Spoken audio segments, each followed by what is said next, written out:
Deci să vezi tu omor ce-i dai o lurață, uite încoala. Tal dracu, dar tu ce treabă ai cu Nicurață? Păi cum adică, bă, dacă l-a supărat pe fratele meu, că și el e cu tare, știi? Ce cu tare? Și tu ești, mă? Ce să fiu și eu, mă?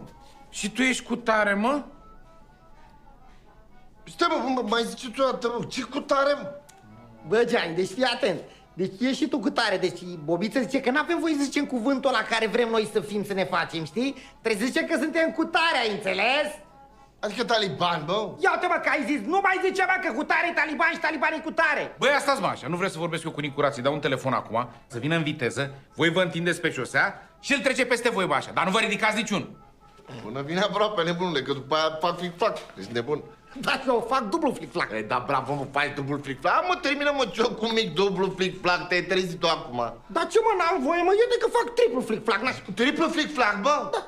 Bă, dorele, triplu flic-flac?